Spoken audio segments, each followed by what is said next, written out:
Selamat pagi saudara-saudara yang dikasih Kristus, jumpa lagi dalam renungan pada pagi hari ini. Namun sebelumnya kita bersatu dalam doa.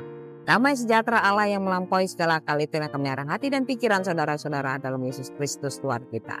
Amin.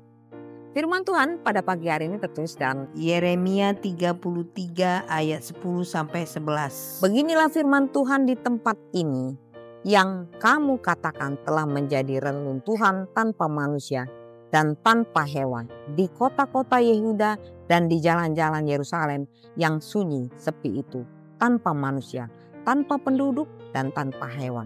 Akan terdengar lagi suara kegirangan dan suara sukacita, suara pengantin laki-laki dan suara pengantin perempuan, suara orang-orang yang mengatakan, bersyukurlah kepada Tuhan semesta alam, sebab Tuhan itu baik, bahwasanya untuk selama-lamanya kasih setianya, sambil mempersembahkan korban syukur di rumah Tuhan.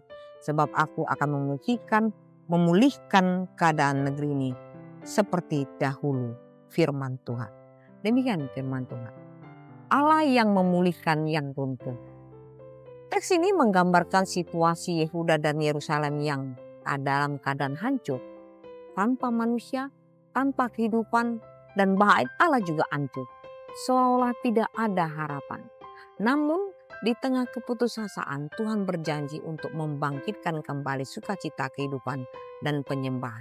Ini mengingatkan kita bahwa Allah adalah sumber pemulihan, di mana manusia melihat reruntuhan.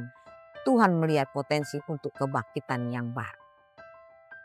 Yeskiel 37 ayat 1 sampai 4. Sukacita yang kembali, tanda pemulihan lain. Suara kegirangan, pengantin dan ucapan syukur. Ayat 11 melambangkan pemulihan total, baik secara sosial, spiritual maupun ekonomi. Pernikahan melambangkan harapan baru dan korban syukur menunjukkan hubungan yang dipulihkan antara umat dan Tuhan. Allah tidak hanya memulihkan materi, tetapi juga relasi kita dan ibadah kita. Kasih setia Tuhan yang kekal. Ungkapan bersyukurlah kepada Tuhan, sebab Ia baik. Kasih setianya untuk selama-lamanya. Ayat 11 adalah gema dari Mazmur 100 ayat 6 dan tradisi ibadah Israel. Ini menegaskan bahwa pemulihan berakar pada karakter Allah yang setia, bukan pada usaha manusia. Sekalipun umat gagal, Tuhan tetap setia pada janjinya. Ratapan 3 ayat 22 sampai. Pemulihan sebagai tanda kerajaan Allah. Janji ini tidak hanya untuk Israel kuno, tetapi juga mengarah pada pemulihan akhir zaman melalui Kristus. Wahyu 21 ayat 1 sampai. Yesus adalah penggenapan janji pemulihan sejarah, di mana Allah menghadirkan damai sejahtera dan sukacita kekal bagi ciptaannya. Saudara-saudara, dalam keputusasaan ingatlah bahwa Tuhan sanggup mengubah reruntuhan hidup kita, kehancuran hidup kita menjadi cerita kemuliaan Tuhan.